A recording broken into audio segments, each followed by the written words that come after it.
おーい、工藤隊長に逃げられでもしましたか？くだらんことを取ったのは他でもない。はい。ありがとう。大事に使わせてもらう。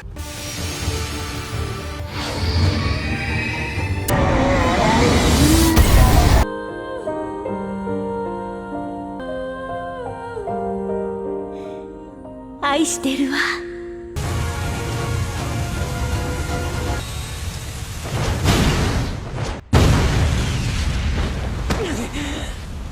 Ya, di situ mereka pun terharu nih, termasuk juga Asep yang langsung memeluk Kudo dong.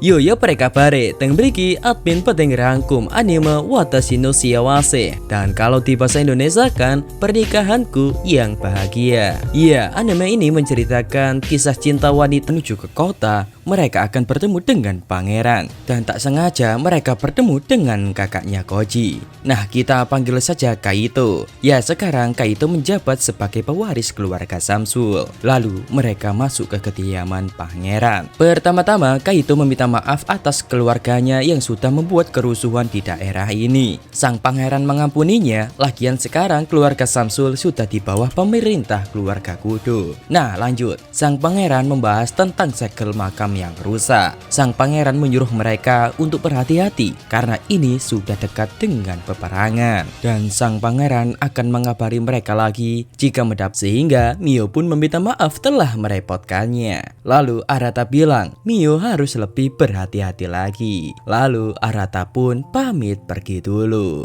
Nah, kenapa Arata menyuruh Mio berhati-hati? Karena Mio adalah orang spesial. Nah, singkat cerita, di sore harinya Kudo pun pulang dengan terburu-buru karena ingin melihat kondisi Mio. Di situ kakak adik itu merapatkan tentang energi supranatural yang mungkin saja menyebabkan Mio bermimpi buruk. Tapi ini cuma spekulasi Kudo saja. Mungkin ada seseorang yang sedang melakukan rencana ini di suatu tempat. Sebab Mio adalah keturunan keluarga Usuba yang memiliki kekuatan unik. Terbukti dari ibu Mio yang bernama Sumi Usuba. Ya, meskipun Mio tidak memiliki kekuatan supranatural, mungkin karena darah keluarga Usuba itulah penyebabnya. Namun Kudo tidak bisa menyelidiki banyak hal lagi karena ibu Mio sudah meninggal saat Mio masih kecil. Dan Mio tidak berani nih menceritakan apapun kepada mereka. Tapi kakaknya meyakinkan Kudo untuk membiarkan saja. Mungkin Mio membutuhkan waktu untuk memikirkan hal itu.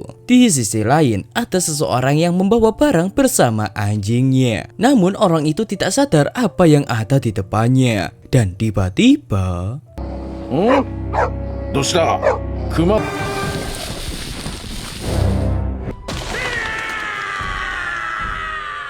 Ya, kejadian tersebut membuat pasukan anti demit sibuk mengurusnya. Dan Kudo yakin kalau ini ulah dari kejadian sebelumnya tentang pembukaan makam. Nah, karena sudah menyerang para warga, Kudo harus bergerak cepat dan mereka tidak bisa mengandalkan Kementerian Rumah Tangga Kekaisaran lagi. Di sisi lain, Mio terbangun dari mimpi buruknya lagi, yang membuatnya pun tidak tahan mengapa ia terus-terusan mengalami mimpi buruk. Sampai wajah Mio memucat dan Mio menyayangkan sekali kesempatan belajarnya terbuang sia-sia karena Hazuki mengurangi waktu latihannya supaya Mio beristirahat. Nah, sekarang Kudo akan kerja lembur pakai kuda mengurusi masalah yang terjadi di kotanya. Dan Kudo menyuruh Mio untuk beristirahat saja, jangan membawakan makanan kepadanya.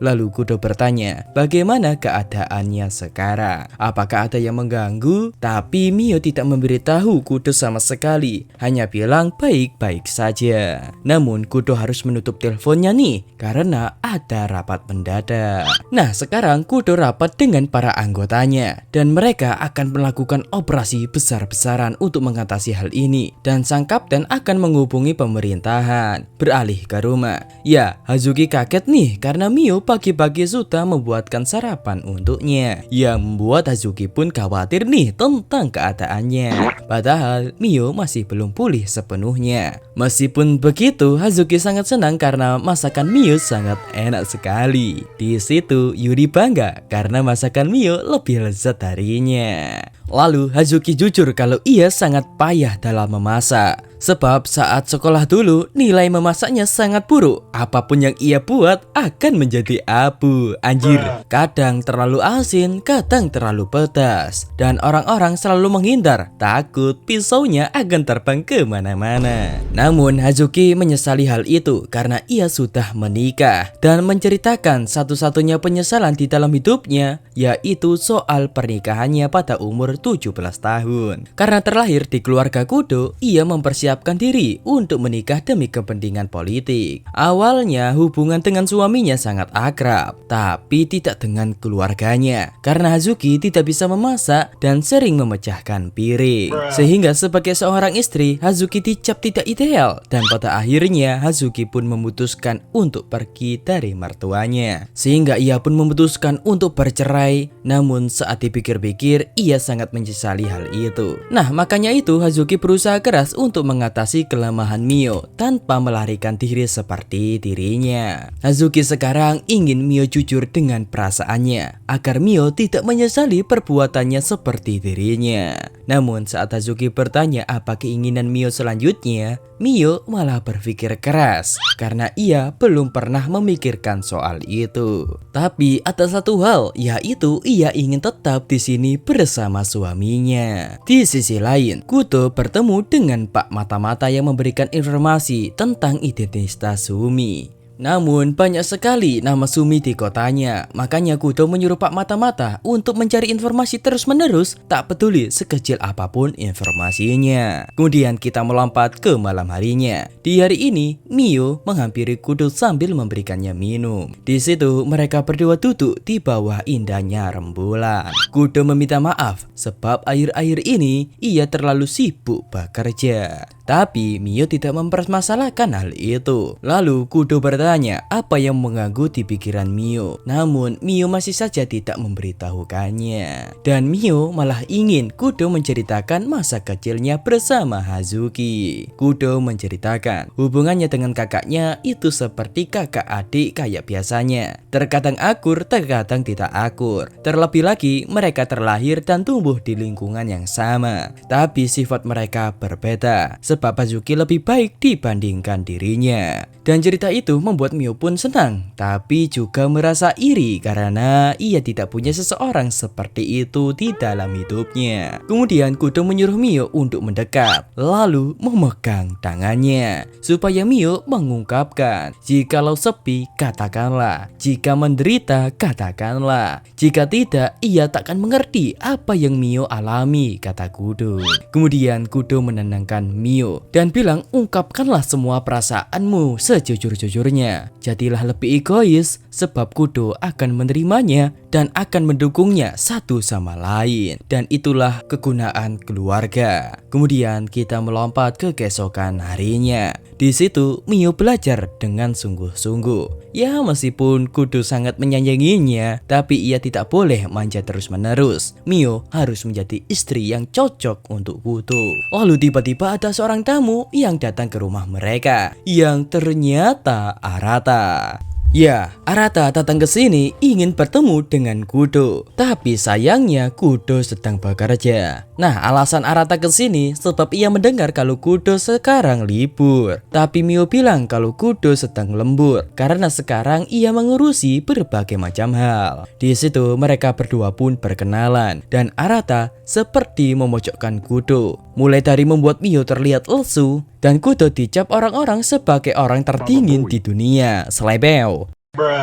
Namun, semua pernyataan itu membuat Mio pusing nih. Sehingga Arata pun meminta maaf dan ia pun langsung izin pergi dulu. Tapi sebelum itu, Arata membisikkan sesuatu kepada Mio. Kalau ia bisa memberikannya peran yang bisa hanya dilakukan oleh Mio itu sendiri. Lalu, Arata memberikannya kartu nama. Supaya suatu saat nanti Mio bisa menghubunginya. Di sisi lain, mereka sekarang merapatkan tentang operasi sebelumnya dan perintah akan diserahkan semuanya kepada Kudo. Makanya Kudo akan berencana melakukan operasi besar-besaran supaya masalah ini tidak sampai ke ibu kota. Nah, setelah itu Arata pun izin pulang dulu. Tapi saat di lorong, Arata bilang kepada Kudo, tadi ia pergi ke rumahnya dan ia melihat tunangannya sangat kurus dan tidak terawat. Arata heran dengan cara Kudo memperlakukan tunangannya yang cantik itu. Dan Arata bilang sebelumnya ia juga membantu Mio saat ia pingsan di kota waktu itu. Makanya jika Kudo membutuhkan bantuannya, ia pun memberikan kartu tanda pengenalnya. Kemudian di malam itu, Kudo menelepon Pak Mata-Mata. Bilang kalau hanya ada satu orang yang tidak memiliki akte kelahiran. Ia bernama Sumi Tsurugi. Sontaklah Arata teringat dengan Arata Tsurugi itu. Ya, ada apa dengan keluarga Tsurugi ini? Nah, singkat cerita, Kudo sudah sampai di rumahnya. Lalu ia pun bergegas menuju ke kamar Mio untuk melihat kondisinya. Di situ Kudo melihat Mio masak dengan tatapan kosong. Kudo yang melihat wajah Mio sudah pucat pun khawatir kepadanya. Sehingga Kudo menyuruh Mio untuk jujur. Kenapa ia tidak memberitahunya tentang kondisinya? Mulai dari tubuh yang mulai kurus, pingsan di ibu kota, dan mimpi buruknya. Alasannya, Mio takut merepotkan Kudo karena Kudo sudah disibukkan oleh masalah baru-baru ini dan ia tidak ingin menjadi penyebab masalahnya. Kudo bilang yang kelelahan itu bukan dirinya, melainkan Mio sendiri. Dan tiba-tiba Mio pingsan lagi sehingga Kudo sadar kalau ia seperti memojokkan Mio dan sama saja seperti keluarga Shiomori yang membuat Mio terasa tersiksa. Lalu Kudo melihat ada kartu tanda pengenal Arata sehingga Kudo pun langsung menuju ke alamat yang diberikan oleh Arata itu. 剣から全てを聞き出して必ず私がミオの苦しみを終わらせてやる。 Kisah 10. Nah, singkat cerita, Kudo pun harus berjalan nih menuju ke alamat itu. Dan di perjalanan, Mio pun tersadar. Lalu mereka berdua melihat ada pohon sakura yang tumbuh. Padahal di bulan ini sakura belum waktunya untuk mekar. Tapi Mio merasa familiar dengan hal itu. Lalu datanglah Arata. Dan mereka baru tahu kalau ini adalah kediaman Usuba. Di situ Arata jujur kalau nama aslinya adalah Usuba dan Tsurugi adalah nama aliasnya saja. Atau kata lain, dia adalah sepupu Mio. Nah, alasan Kudo menuju ke sini untuk mencari tahu cara menghentikan mimpi buruk Mio. Kudo bertanya apakah mimpi buruk itu disebabkan oleh darah keluarga Usuba. Tapi Arata bilang lebih tepatnya itu disebabkan oleh kekuatan Mio sendiri. Artinya Mio memiliki kekuatan supranatural dan kekuatan itu sangat berbahaya dan sangat dahsyat. Tapi Mio bingung kalau ia saja tidak punya mata roh. Memang pada umumnya tanpa mata roh menandakan seseorang tidak mempunyai kekuatan supranatural. Tapi itu berbeda dengan keluarga Usuba, sebab kekuatan keluarga Usuba itu istimewa. Lalu muncul kakek Mio. Dia bernama Usuba Yoshiro atau ayahnya dari ibu Mio. Di situ mereka pun berbincang dan ternyata tubuh Mio sekarang terasa lebih bugar saat menginjakkan kaki di rumah ini. Dan itu berkat lapisan pelindung keluarga Usuba. Makanya jika Mio tinggal di sini, kondisinya akan segera membaik. Tapi jika keluar ya mimpinya buruk lagi. Makanya Kudo menanyakan cara menyingkirkan mimpi itu kepada mereka berdua. Sang kakek bilang ada, tapi ada satu syarat supaya Mio selamat, yaitu apakah Kudo mau menyerahkan Mio kepada mereka. Sebab Mio adalah orang istimewa. Dan kenapa mereka membiarkan Mio terlantar begitu saja, kata Kudo. Sang kakek menjawab, memang mereka sempat menganggap Mio tidak memiliki kekuatan supranatural. Tapi belakangan ini mereka merasakan aura kekuatan Mio. Ditambah lagi kekuatan itu sangat langka bahkan di antara keluarga Usopp itu sendiri. Ya, kekuatan Mio adalah mata mimpi. Bisa masuk ke dalam mimpi seseorang dan mengendalikannya. Ya, itulah penyebab Mio selama ini bermimpi buruk. Dan jika tidak diawasi oleh keluarga Usopp, suatu saat nanti kekuatan itu akan menjadi mara bahaya. Karena kekuatannya memang sangat bahaya. Dan mereka ingin Mio kembali ke tempat asalnya. Karena Mio sudah memiliki mata mimpi. Tapi Kudo tidak mau menyerahkannya begitu saja. Sehingga terjadilah perdebatan di antara mereka bertiga. Tapi di situ Arata bilang emangnya Kudo bisa melindungi Mio. Bahkan sebelumnya saja Mio diculik dan disiksa oleh keluarga Shiamori. Belum lagi sekarang tidak dapat menghentikan penderitaan mimpi buruknya. Lalu Kudo juga akan disibukkan dengan permasalahan sekarang ini tentang pembukaan makam. Alhasil pernyataan itu membuat Kudo pun terpojokkan. Tapi saat Arata menyuruh Mio memilih Kudo atau keluarga ini, Mio menjawab tidak tahu dengan ragu-ragu. Sebab jika ia terus bersama Kudo, ia akan merasakan kutukan mimpi buruk. Sehingga diputuskan deh pembicaraan ini tidak menemukan titik temu. Sebagai gantinya mereka pun akan berduel merebutkan Mio. Jika menang, Arata akan mengajari Kudo cara mengendalikan kekuatan Mio. Dan jika kalah, Mio akan tetap di sini bersama mereka. Alhasil tidak ada cara lain, Kudo pun menerimanya. Dan mereka pun akan berduel mati-matian secara jantan. Sehingga 真剣勝負と言いましたが、こっちは手加減しませんよ。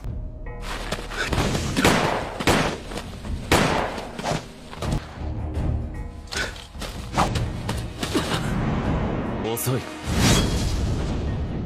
awalnya Kudo bisa menggocek Arata, tapi ternyata itu bayangannya saja. Alhasil Kudo mendapatkan tembakan di lengannya. Lalu mereka pun melanjutkan pertarungannya dan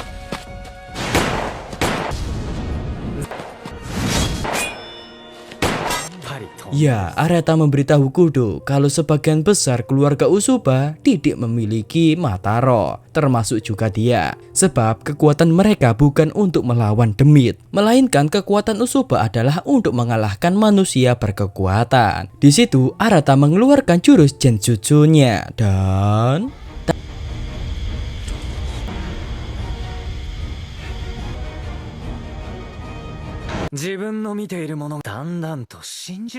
tapi Kudo juga tidak takut. Ia pun mengeluarkan jurus petirnya dan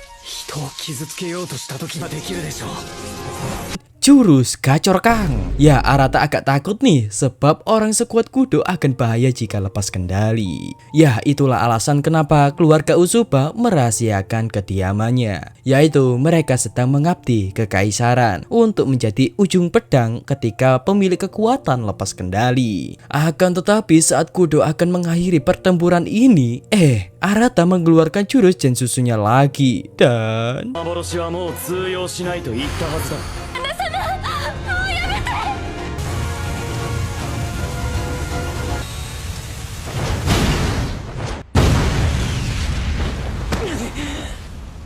lalu saat sampai di ujung tombak, muncul ilusi Mio yang membuat Kudo terkecoh. Sehingga perhatiannya terhilang dan ia pun langsung dikalahkan. Namun Arata tidak menembaknya, sebab ia tahu siapa yang akan menang. Memang Kudo sangat kuat, tapi untuk melindungi Mio itu adalah tugasnya, kata Arata. Ya, Arata mengeluarkan lingkaran teleportasi untuk memindahkan Kudo ke tempat lain.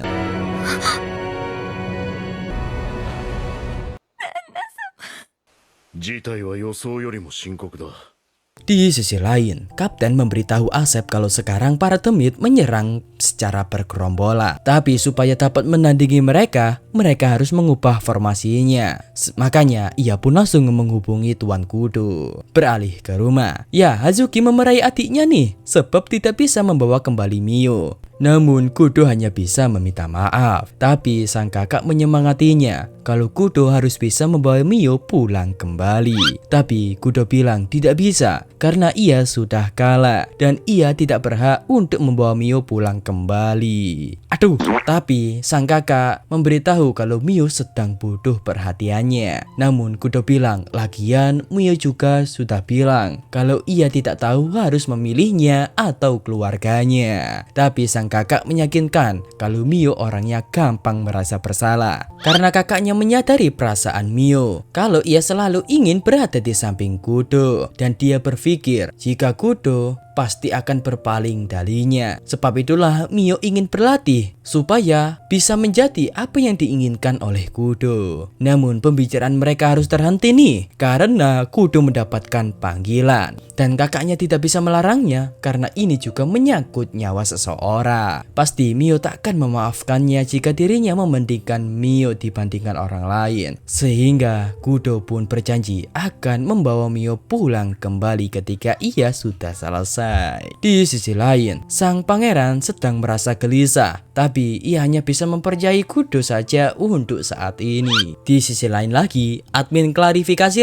kalau ini bukan Samsul, melainkan ketua kekaisaran. Entah kekaisaran sebelah atau kekaisaran pangeran. Pokoknya dia adalah kekaisaran jahat yang menyuruh Arata untuk melakukan ini. Berpindah ke Arata, ia berpikir apa yang terjadi jika pasukan anti demit tidak bisa menahan para demit itu. Tapi tugasnya hanyalah fokus melakukan apa yang ditugaskan. Lalu kita dibawa flashback saat ia masih kecil. Di waktu itu Arata bertanya kapan ia akan mendapatkan tugasnya kepada sang kakek. Tapi sang kakek hanya bilang di suatu hari nanti. Sebab tugasnya itu hanya bisa dilakukan oleh dirinya sendiri karena tugasnya itu adalah menjaga Mio. Kemudian Arata menemui Mio, tapi Mio selalu bertanya di mana suaminya. Dan Arata pun memberitahu kalau ia hanya memindahkan tempatnya saja. Mungkin saja Kudo sekarang sudah pulang dan pergi bekerja seperti biasanya. Lalu Arata memberitahu kalau ibunya memiliki kekuatan terhubung ke pikiran orang lain, atau kata lain telepati. Ibunya sanggup menyampaikan sesuatu ke dalam pikiran orang lain. Dan anak dari pemilik kekuatan itu terkadang memiliki kekuatan yang sangat langka. Dan Mio malah memiliki kekuatan itu, yaitu mata mimpi. Dan sebenarnya yang ia jelaskan kepada Kudo hanyalah sebagian kecil kekuatannya. Sebab kekuatan mata mimpi sanggup memasuki mimpi orang lain dan mengendalikan pikiran mereka. Karena semua manusia di bumi ini membutuhkan tidur. Maka sekuat apapun mereka dapat dikendalikan dan dicuci otaknya. Jika kekuatan itu berkembang, maka Mio bisa melihat masa lalu, masa kini, dan masa depan melalui mimpinya. Sontaklah Mio kaget karena ia memiliki kekuatan sebegitu hebatnya. Tapi kenapa kekuatannya malah bangkit sekarang? Sang kakek pun memberitahu alasannya karena ada seseorang yang menyegel kekuatannya, yaitu ibunya sendiri. Ya, sang ibu melakukan ini karena sesuatu hal. Makanya sang kakek menceritakan alasan dia menikahkan ibunya dan juga menyegel kekuatannya. Kisah 11. Mengapa ibunya menikah dengan keluarga Shiamori dan menyegel kekuatannya? Beberapa tahun yang lalu, sebelum Mio lahir, perusahaan perdagangan Tsurugi mengalami kegagalan dalam negosiasi dengan kliennya, yang membuat performa perusahaannya menurun. Sehingga mereka pun berhutang banyak dan menghadapi banyak kesulitan. Saat itulah banyak lamaran pernikahan diserahkan kepada Sumi untuk memanfaatkan kesempatan itu. Tapi sang kakek selalu menolak lamaran itu. Namun di suatu hari ibunya menerima lamaran tanpa mendiskusikan dengannya. Di situ kakek marah kepada ibunya. Tapi sang ibu melakukan ini demi keluarga Usuba biar tidak hancur. Sehingga di waktu itulah keluarga Usuba bergabung dengan keluarga Shiamori. Tapi pada akhirnya ikatan keluarga mereka terputus lagi. Lalu sang kakek ingin menunjukkan sesuatu kepada Mio, bahwa Mio memiliki kemampuan supranatural, yaitu mata mimpi. Dan ibunya saja tidak memiliki kemampuan itu. Lalu sang kakek menyuruh Mio menyentuh pohon sakura di depan rumahnya. Dan tiba-tiba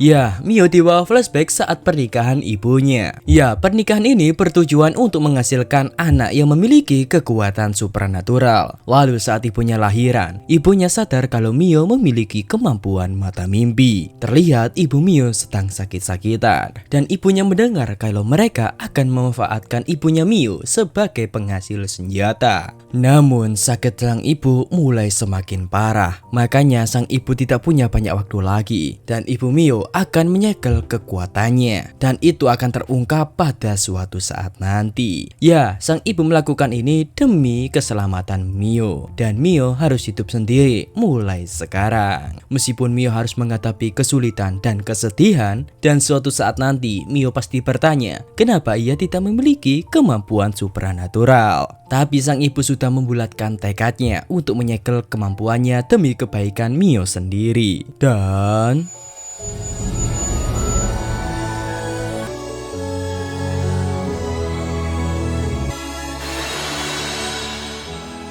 ya, akhirnya Mio menemukan jawabannya. Meskipun agak sulit untuk menerimanya, tapi itulah kenyataan. Di sisi lain, para anggota pembasmi demit mulai melakukan rencananya. Dan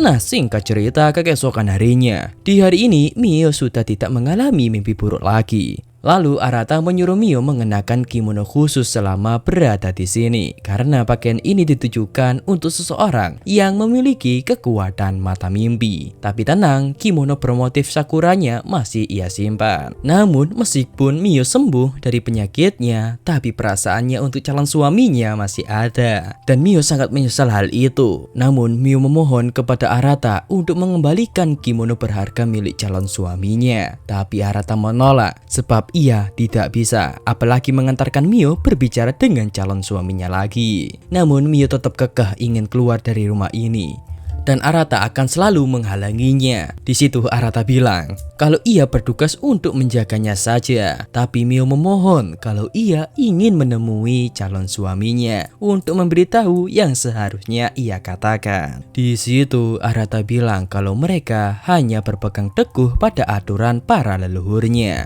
mulai dari tidak boleh memakai nama asli keluarga dan hanya boleh menikah dengan kerabatnya sendiri, dan mereka tidak boleh punya teman dekat ataupun pasangan. Makanya Arata bertugas merangkap sebagai pasangan Mio. Kembali ke Kudo, mereka semua mulai kecapean melawan para demit yang tidak ada habisnya. Namun sekalinya habis, tiba-tiba Asep mendapatkan serangan mendadak dari demit di atasnya. Lalu Kudo menyuruh Asep untuk minggir, dan akhirnya dialah yang mendapatkan serangan itu. Kembali ke Mio, sang kakek menanyakan bagaimana kondisi Mio sekarang. Mio menjawab alhamdulillah tidak apa-apa, dan Mio bertanya apakah ia benar-benar mustahil menemui calon suaminya. Sang kakek bilang tidak bisa, dan sifat keras kepalanya itu membuat sang kakek mengingatkan kepada ibunya, dan sang kakek menyesal telah membuang ibunya karena perbuatan itu membuat anak cucunya mengalami penderitaan bertahun-tahun. Makanya sang kakek meminta maaf dengan tulus. Tapi karena mereka cucu sang kakek, kakek akan tetap mendukungnya. Di situ sang kakek senang karena Mio berani mengungkapkan perasaannya. Tapi kakek punya sesuatu pesan untuk Mio. Fungsi keluarga adalah membagi beban yang sangat berat. Bukan berarti menyerahkan masalah pada orang lain, tapi meminta bantuan seseorang untuk menyelesaikan masalah itu. Mungkin agak berat membuat mereka marah atau kecewa, tapi ikatan keluarga takkan rusak karena hal itu. Dan kenapa kakek meninggalkan ibunya? Sang kakek menjawab, karena pada saat itu ia dipenuhi dengan amarah. Dan kakek bilang kalau ia sangat menyayangi anaknya dibandingkan siapapun. Makanya ia merasa bersalah dan ia sangat menyesalinya. Dan sebagai tebusannya itu, ia akan merawat Mio sepenuh hati seperti anak sendiri. Kemudian Mio disuruh mengambil kekuatannya kembali. Dan 本心と違うことを言ってしてお母様はこの力が必要になる時が来る。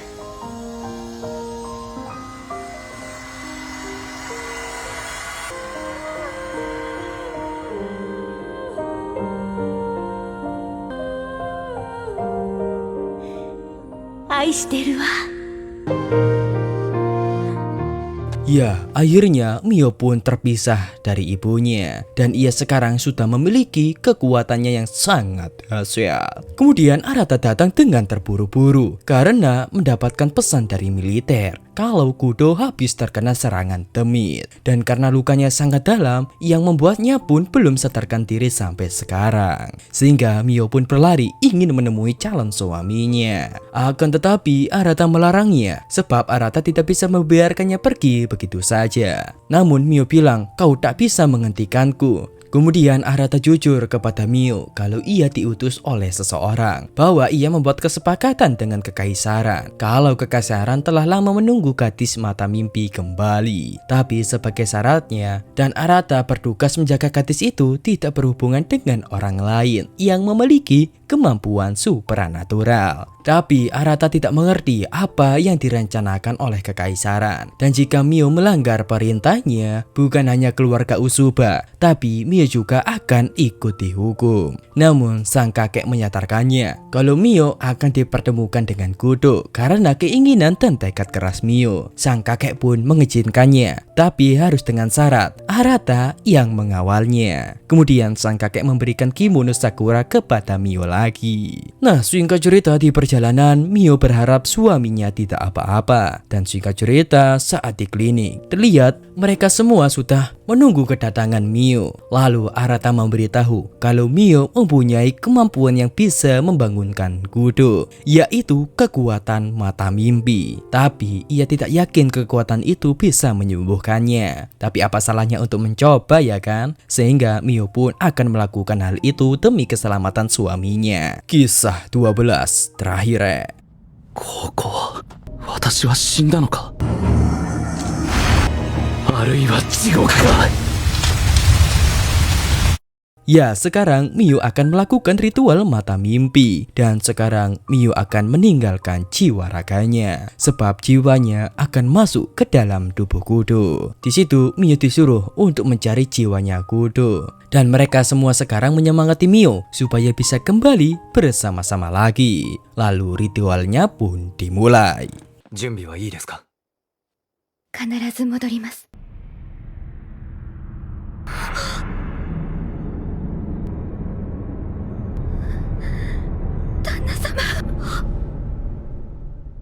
Akhirnya Mio bisa masuk ke dalam alam bawah sadar Kudo, dan ia berada di ingatan di mana rumah keluarga Shiomori masih utuh. Di sisi lain, Kudo mati-matian nih melawan para demit di alam sana. Meskipun ia sudah hampir kehabisan nafas, tapi ia mencoba kuat sebab Kudo sadar kalau ia tidak boleh mati di alam ini. Namun Kudo tiba-tiba mendengar suara Mio dan kembali ke Mio. Ia mulai menelusuri rumahnya dulu. Lalu Mio mendengar suara anak kecil, sehingga ia mencoba untuk mengikutinya. Dan akhirnya ia pun sampai ke tempat yang dulu dirinya diusir dari rumah ini. Nah, setelah masuk semakin dalam, Mio melihat ada sebuah gerbang yang tidak asing baginya. Lalu saat dibuka, ia teringat dengan kenangan masa lalu. Tapi Mio mencoba menatap masa depan demi menyelamatkan Kudo. Nah, saat masuk, ia melihat dirinya sendiri di masa lalu. Beralih ke Kudo, ia mati-matian nih harus menghadapi para demit yang muncul terus-menerus sampai ia tak sadar tali rambutnya lepas. Dan Kudo mencari cara nih supaya bisa lepas dari tempat ini. Kembali ke Mio lagi, ia berbicara dengan dirinya di masa lalu yang terlihat murung dan lesu seperti dirinya yang dulu. Di situ Mio masa lalu menghasut Mio sekarang supaya hidup sendiri saja, tidak usah bersama Kudo, sebab keberadaan Mio membawa kesialan bagi orang yang di sekitarnya.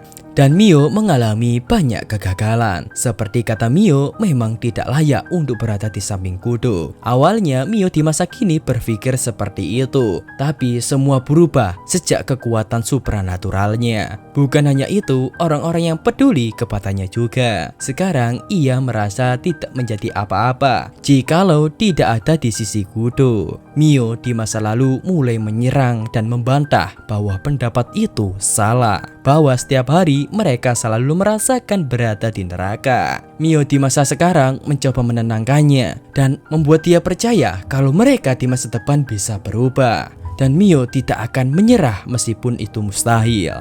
Dan terlihat Mio di masa lalu kayak trauma tentang masa lalunya. Namun Mio sekarang mencoba untuk menerima keadaan bahwa di masa depan nanti nasib mereka pasti akan berubah dan akan selalu berada di sisi Kudo. Lalu Mio di masa sekarang pun mulai mendekati Mio di masa lalu, meskipun tangannya harus berdarah-darah memegang tali duri tersebut. Dan pada akhirnya Mio di masa sekarang berubah menjadi gadis mata mimpi. Lalu Mio pun memeluk dengan hangat dirinya di masa lalu, yang membuat Mio di masa lalu pun ingin Mio mengabulkan semua perkataannya tadi. Lalu ia pun menghilang. Nah, setelah itu Mio tiba-tiba mendapatkan tali rambut milik Kudo. Di sisi lain, Kudo sudah kehabisan tenaga untuk melanjutkan pertarungan ini, dan tiba-tiba datang Mio untuk menyelamatkannya.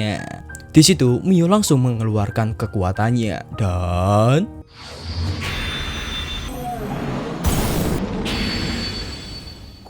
ya, Mio memberitahu kepada Kudo kalau ia kesini untuk membawanya pulang. Namun Mio melihat ada bekas luka di perut Kudo. Tapi Kudo bilang tidak apa-apa, cuma luka kecil kok. Pokoknya yang terpenting mereka harus menghadapi para demit itu dulu, yang semakin lama semakin bertambah. Di sebuah gua, ada seseorang yang melakukan ritual itu lagi. Namun sekarang mereka didatangi oleh pemimpin mereka, yang dimana dia adalah penyuruh Arata. Di situ pemimpin mereka pun langsung turun tangan untuk menghadapi Mio dan Kudo. Sehingga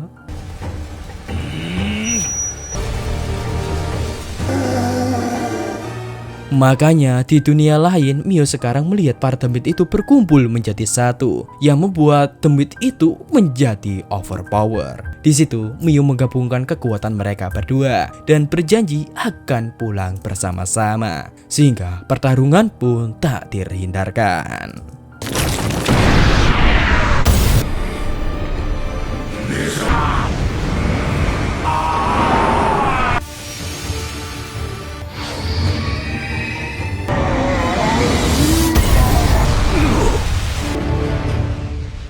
Ya, akhirnya Mio bisa mengalahkan demit itu. Dan sekarang alam itu berubah menjadi alam di mana Mio bertemu dengan ibunya.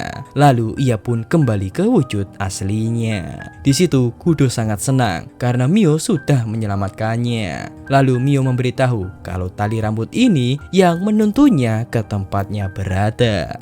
Kemudian Kudo berlutut supaya Mio memakikan tali tersebut kepadanya. Dan nah, setelah selesai, Mio mengklarifikasi tentang waktu itu. Di saat ia memilih Kudo atau keluarga Usoba. Di situ Mio jujur kalau ia berbohong dan meminta maaf. Tapi Kudo meminta maaf juga nih, karena ia juga kehilangan kesabaran dan mengatakan sesuatu yang tidak masuk akal ke mereka. Dan pada akhirnya mereka bersama-sama memiliki tujuan, yaitu berada di samping mereka masing-masing. Kemudian mereka pun berpelukan di dunia nyata. Mereka yang sadar kalau Kudo mulai bergerak pun memanggil-manggil namanya. Di alam lain mereka berdua mendengar teriakan tersebut, sehingga mereka pun memutuskan untuk pulang bersama-sama. Dan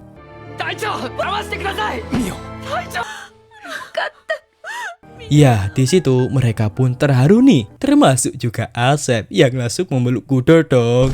Woi, lepasin dulu laki-laki. Lalu Arata bilang sepertinya tugasnya sudah selesai dan ia pun izin pergi. Di situ Mio bilang kalau ia tidak bersedia kembali lagi ke keluarga Usoba. Arata tahu kok. Namun jika Mio mau, ia bisa mampir ke sana kembali. Lalu Kudo datang nih untuk menantang Arata bertanding lagi, dan Arata menerima tantangan itu. Kemudian Arata pun pergi meninggalkan mereka. Di sisi lain, pangeran memberitahu kapten kalau kekaisaran sudah melakukan hal yang tercela karena membahayakan orang-orang yang membuka makam. Makanya ia harus menebus dosanya kembali, beralih ke Kudo. Akhirnya, setelah sekian lama, mereka pun bisa pulang bersama lagi. Di situ, mereka pun melakukan kegiatan seperti biasanya, mulai dari memasak, makan bareng, tidur bareng, belum sasi, dan menghabiskan waktu bersama-sama. Namun, anime ini belum tamat, Rek, sebab beberapa hari kemudian, Mio akan mempraktekkan keahliannya yang sudah ia pelajari bersama Hazuki, yaitu mendatangi pesta. Di situ Kudo salting dong melihat Mio yang berdandan seolah tuan putri, sehingga mereka berdua pun salting sendiri nih, kepesing. Kemudian Kudo bertanya apakah mereka tidak bermimpi. Tidak kok ayang. Di situ Kudo langsung mengajak Mio menikah. Dan Mio memastikan apakah Kudo tidak menyesali keputusan itu. Kudo bilang tidak, sebab ia yang memutuskannya. Sehingga Mio pun dengan rasa hormat menerima ajakan itu. Dan anime kali ini pun tamat. Ya, pesan-pesan dari anime kali ini, seberapa kelam masa lalu kita tidak boleh larut di masa lalu. Karena di masa depan nanti, kita tidak tahu akan menjadi apa. Contohnya Mio, yang awalnya ia pasrah dengan kehidupannya, tapi ketika tak sengaja bertemu dengan Kudo, kehidupannya berubah 180 derajat. Dan hal itu membuat Mio sangat senang dan bisa hidup bahagia bersama. Nah, itulah saya admin Cak Movie izin mengundurkan diri. Terima kasih yang sudah menonton sampai akhir. Sampai jumpa di anime selanjutnya. Wassalamualaikum warahmatullahi wabarakatuh. Sampai jumpa, bye bye.